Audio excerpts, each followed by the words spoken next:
Nizami Kino Mərkəzində 1 milyon zəkanın şifrəsi kitabının təqdimat mərasimi keçirildi. Mərasimdə mədəniyyət, incəsənət nümayəndələri və digər qonaqlar iştirak etdilər. Çıxış edənlər kitab barədə danışdılar. Bildirildi ki, kitabın əsas prinsipi həyat, inan, arzu ilə çalış və çatdırdan ibarətdir. 4 hissədən olan kitabın birinci hissəsində 51 məktub var. Bu məktublarda nəsihətlər öz əksini tapıb. İkinci hissədə 100-dən artıq həm Azərbaycanlı, həm də xarici alimlərdən müsahibələr yer alıb. Üçüncü hissədə isə dünyada işləyən qızıl qaydalardan danışılıb. Sözgedən qaydalar insanların həyatında mayak rolunu oynayıb. Nəhayət 4-cü hissədə isə araşdırma məqalələr yazılıb. Kitabın müəllifi Aydın Tağıyevdir.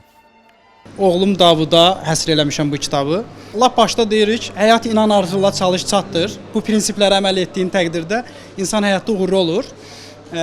Mənim isə orada bir aforizm var. Yaxşılıq yaxşıdır. Ümumi, yəni bu kitab sizin oxucularınıza nə bəxş eləyəcək? Hesab edirəm bu özünün inkişaf kitabıdır. Bu müasir Z nəsli, alfa nəsli üçün çox faydalı olacaq. Tək gənc nəsil üçün deyil, eləcə də bu bütün yaş dövründə olan insanlar üçün belə faydalı olmağına əminəm. Qeyd eləyək ki, kitabın ingilis dilli ölkələrdə çapı və yayılması nəzərdə tutulub.